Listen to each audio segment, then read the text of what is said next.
Hey.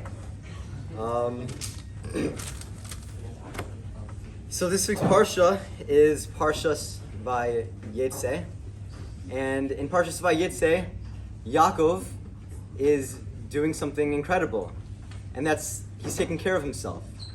Right after he leaves his house of Yitzchak and Rivka, he is going to his uncle Lavan. Yaakov goes to yeshiva for 14 years, except very similar to us, except he goes to yeshivat hesder shem ve'ever, not yeshivat hesder lev haTorah. I'm Shana Bet. Yaakov had the zechus of being Shana Yudalid. He went for 14 years. We can only wish of going 14 years. So possible. Rav Shammai is like in Shana Mem right now, and he made that joke to me today when he was helping me formulate this. So and you could tell he knows a lot of Torah. It's just a decision to lay Gadi. My parents barely wanted me to come back Shana Bet. And you came anyway. So. I did come anyway.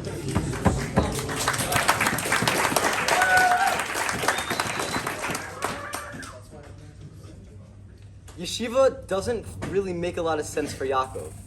Yaakov's already on a very high level, and by going to yeshiva for 14 years, that's only delaying the amount of time that he could get married, be with Lavan.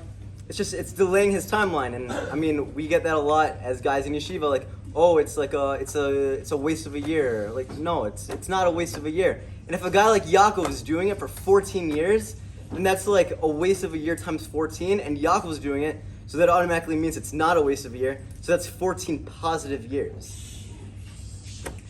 The math doesn't lie. I don't know. Yaakov is using yeshiva. So that before I get to why Yaakov went to yeshiva, it made me wonder, why was Yaakov going to yeshiva? He doesn't need yeshiva. And I talked to Rav Machlis about this, and Rav Machlis gave me some great answers. And what Rav Machlis told me is that Yaakov was, again, he was self-aware, and he realized he needed help, and he wasn't afraid to get it. Yaakov was an ish emes. He was an honest man. He was truthful. He had just lied to his father. He knew it was for the best because his mom had Ruach HaKodesh, and he knew it was what was meant to be and what was good and best for the long run. But at the end of the day, like I said, he was an ish emes, so something's not sitting well. That's a broken piece right there. But not only that, he had these other things on his mind. He had worrying about Lavan. He had worrying about the difficulties of getting married. He had to worry about the labor that he was going to be put through, about the Jews being put into Chutz La'aretz later on. He had these other worries, and he was not ready to take on what he was going to have to deal with.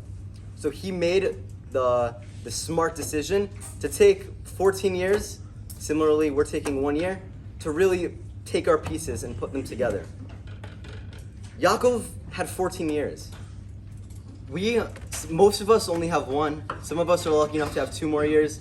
Some of us lucky enough to have 3 more years, 4 more years, Shir Dalit, I don't know. Some of us are that lucky. And like I said, Yaakov had 14 years, so you can't expect to be able to solve all of your problems in 14 years. It's not going to happen. It's a lifelong journey.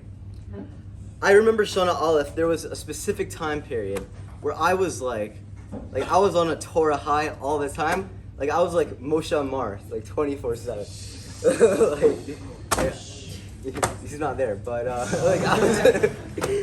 I was just always so I was always so happy about everything Torah related, and I had a fire in me, and this fire was pushing me to just do everything. And I've been kind of trying to refine that fire. And there's this concept in Hasidus with Rabbi Nachman, a story about a lost princess and finding your inner youth and your inner child, of this excitement of when you were younger. And I feel I'm looking for this excitement that I had when I was Shana Aleph, and I feel I kind of lost that. And I don't know if it's on purpose that Rav Shimshon is slowly turning away, because it was actually Rav Shimshon who I talked to about this. Because I was saying, Rav Shimshon, I can't find my fire. I've lost my fire. And he said, Gadi, maybe you shouldn't be looking for a fire. Maybe you should be looking for a pile of rocks. And I was like, What? Rosh Hashanah makes a lot of jokes to crack himself up, so I thought it was another one of those. But he was very serious about it. So he said, Gadi, think about it. So I was like, okay, fine, I'll think about it. I've thought about it. I've come up with many different scenarios. A lot of them don't really make sense. But if you're on my Gadi Speaks, I recently came up with an idea. And that idea was about how a fire, it goes out pretty easily. But a pile of rocks, it creates structure and it gives us a foundation. So I want to connect that part also to this week's Parsha. Yaakov, when he was going to rest, right before he had his famous dream about the ladder with the malachim going up and down, he was picking rocks to put under his head. Each rock was saying, there's a Rashi that talks about this, each rock said, I want to be the one that Yaakov rests his head on. I want to be that rock. I want to be that rock. Hashem decides that because each rock equally wanted to be that rock, Hashem took the rocks and made them one big rock for Yaakov to lay his head on. These rocks, I want to use as our stones to build our structure. Our fire is going to be there. It's a spark. It keeps us motivated in the beginning. It's not going to last forever.